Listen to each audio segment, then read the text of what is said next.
King scrunches his broken fist. Cheers and hollers from a drunk crowd echo through the alleyway.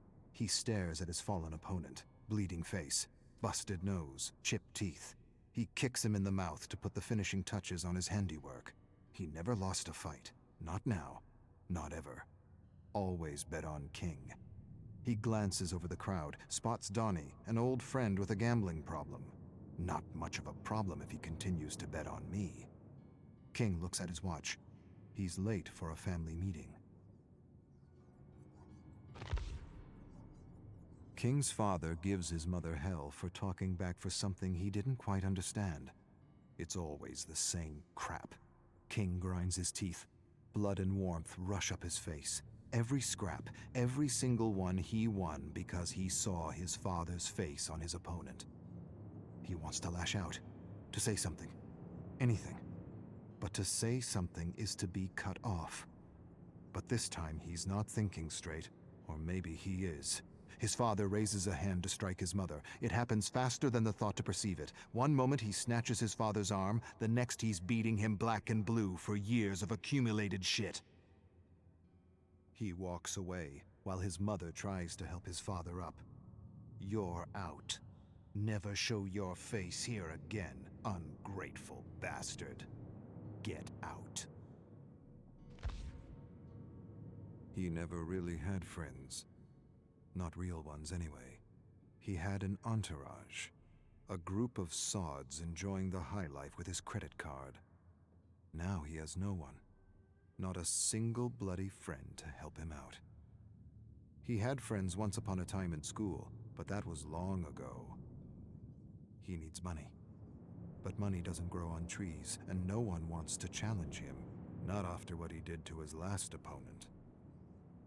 He needs a job.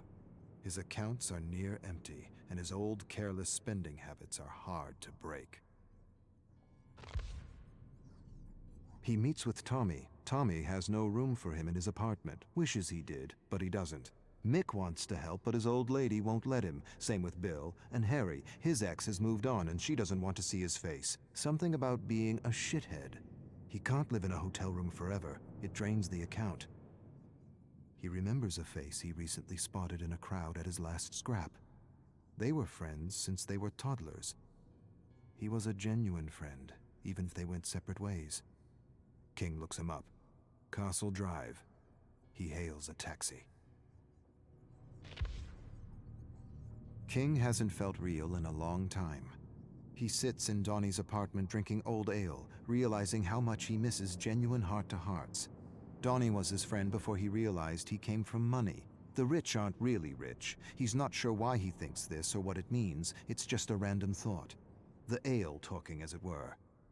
Donnie says he can stay until he figures things out. He's not sure when that will be. It doesn't matter.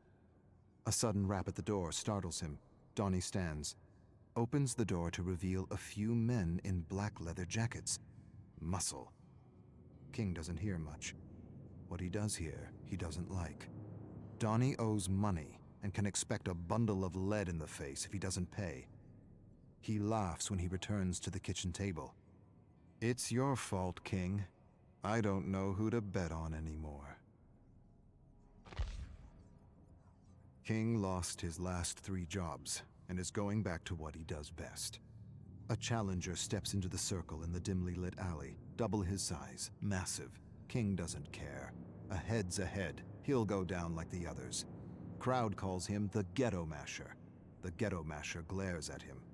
The ref spits out rules he's heard 1,000 times. King stares at him and sees not his father, but his opponent.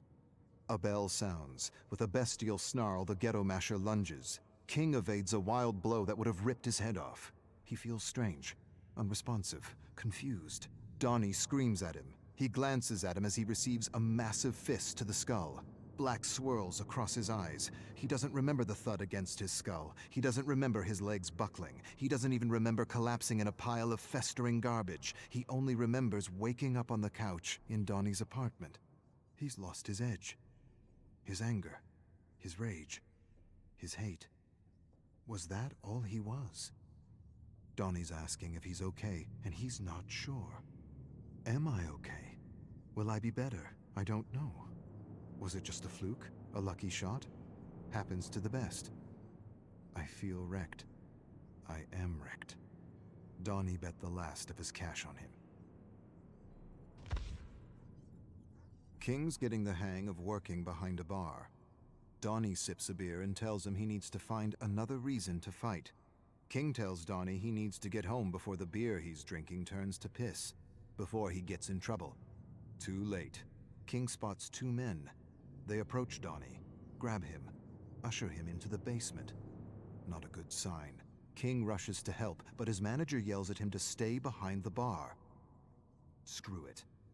He leaps over the bar and rushes to the basement where he finds Donnie being beaten by Ghetto Masher and Uncle Brass watching in his chair.